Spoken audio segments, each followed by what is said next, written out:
Everyone. All right, మనం previous వీడియోలో మాట్లాడుకున్నాం కదా, PLAN, ప్లాన్. ఎస్, ఏంటి అసలు నేను ప్లాన్ గురించి ఎందుకు అట్నా? ప్లాన్ అన్నది one of the main key point. మీరు స్టూడెంట్ అయినా, సక్సెస్ఫుల్ పర్సన్ అయినా, లేదా అసలు ఏం చేస్తున్నా కానీ ఈ వర్డ్కి మన క్లియర్ అండర్స్టాండింగ్ ఉండాలి. సో మనం ఎవ్రీడే ఒక ట్రిప్కి వెళ్ళాలన్నా ప్లాన్ చేసుకుందాం అనుకుంటున్నావు, రేపు షెడ్యూల్ చేయాలన్నా ప్లాన్ చేసుకోవాలి, లేదా రేపు నువ్వు మూవీకి వెళ్ళాలన్నా ప్లాన్ అన్నది ఉండాలి.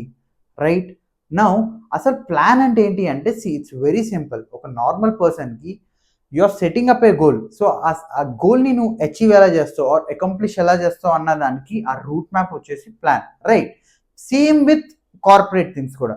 కార్పొరేట్లో ప్లాన్ లేకుండా not even a single step వెళ్ళదు, కంప్యూటర్లో ఎంటర్ బటన్ కూడా కొట్టలేవు. Right now the same way ఒక రెగ్యులర్ ఎగ్జాంపుల్ తీసుకుని మనం మాట్లాడుకుందాం. నీకు ప్లాన్ ఉండడం వల్ల మెయిన్ అడ్వాంటేజ్ ఏంటి అంటే క్లారిటీ అండ్ డైరెక్షన్. రైట్, నువ్వు ఒక డెస్టినేషన్కి వెళ్ళాలి, నువ్వు ఏ డైరెక్షన్లో వెళ్ళాలి అన్నది కూడా నువ్వు ప్లాన్ చేసుకుంటావు. అది చేసుకోవడం వల్లే నీకు ఒక క్లారిటీ వస్తుంది. ఓకే, నేను ఈ డైరెక్షన్లో వెళ్ళడం వల్ల ఈజీగా ఉంటుంది. ఇలా ఈ డైరెక్షన్, క్లారిటీ లాగా ఇంకా చాలా ఆస్పెక్ట్స్ ఉన్నాయి. ప్రతి దాని గురించి మాట్లాడుకుందాం. Stay tune with me. Have a great day. నచ్చితే సబ్స్క్రైబ్ చేయి. బాయ్.